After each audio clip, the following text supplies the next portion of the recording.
12, je viens Matthieu chapitre 9, versets 1 à 17. Jésus monta dans un bateau, traversa les lacs et se rendit dans sa ville. On lui mena un paralysé couché sur une banquette.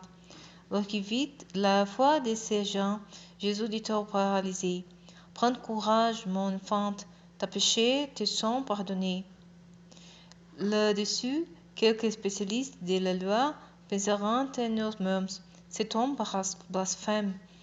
Mais Jésus connaissait leurs pensées. Il leur dit: pourquoi avez-vous ces mauvaises pensées en vous-même?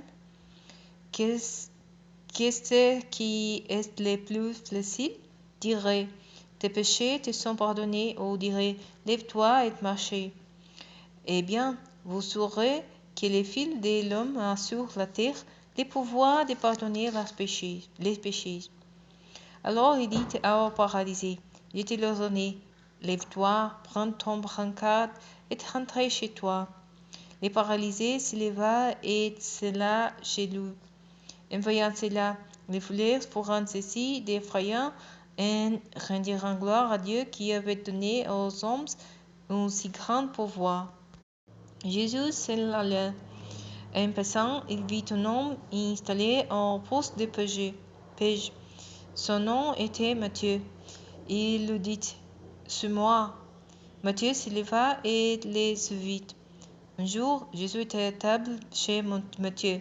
Or, beaucoup des collecteurs d'impôts et des pécheurs notoires étaient venus et avaient pris place à table avec lui et ses disciples. En voyant cela, les pharisiens interpellèrent ses disciples: comment votre maître peut-il manger de la sorte avec des collecteurs d'impôts et des pécheurs notoires? Mais Jésus, qui les avait entendus, leur dit: les bien portants n'ont pas besoin de médecins, ce sont les malades qui en ont besoin. Allez donc apprendre que les saints de cette parole. Ce que je veux, c'est la compassion bien plus que les sacrifices, car je ne suis pas venu appeler des justes, mais des pécheurs. Alors les disciples des gens virent trouver Jésus et lui demandèrent: comment se fait-il que tes disciples ne jeûnent pas, alors que nous, comme les pharisiens, nous le faisons souvent? Jésus leur répondit: comment les invités d'une noce pourraient-ils être tristes tant que les mariés est avec eux?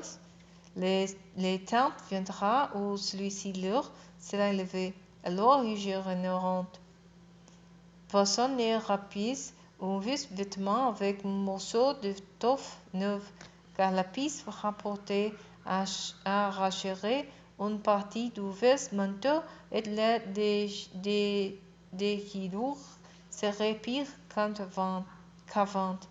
De même, on ne verse pas dans des villes outre du vin nouveau, sinon celle-ci éclatant. Le vin se répand et les autres sont perdus. Non, on met le vin nouveau dans des autres neufs. Ainsi, le vin et les autres se conservent.